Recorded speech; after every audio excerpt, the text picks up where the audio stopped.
94年初以后的查甫学生，就要做一档的兵哦。教育部甲国防部嘛推出讲，大学读3档，做兵做一档的方案。国民党的总统参选人侯友宜就质疑讲，这是想要让少年人赶紧上战场。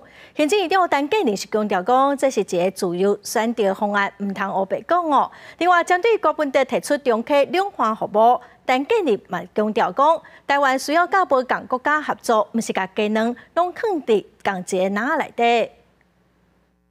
就像院长所说的，游艇真好啊！谢谢。行政长陈建仁日前出席反毒有功人士团体颁奖典礼，暗过外界关心大学兵役3+1方案敢有配套。国民党总统参选人侯友宜个质疑，是想要让少年人赶紧上战场。陈建仁反驳，唔通搁误团啊！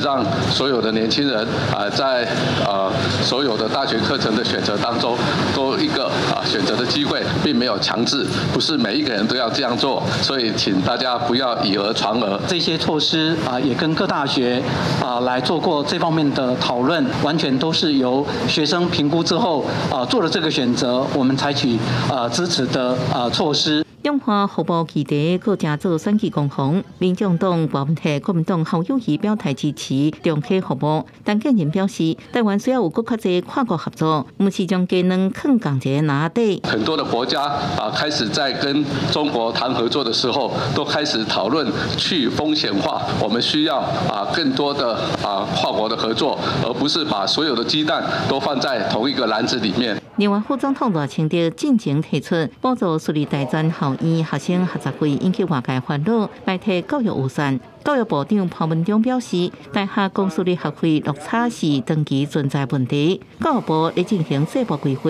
经费会用外交经费来执行，未白提即卖教育措施。记者综合报道。来看台中。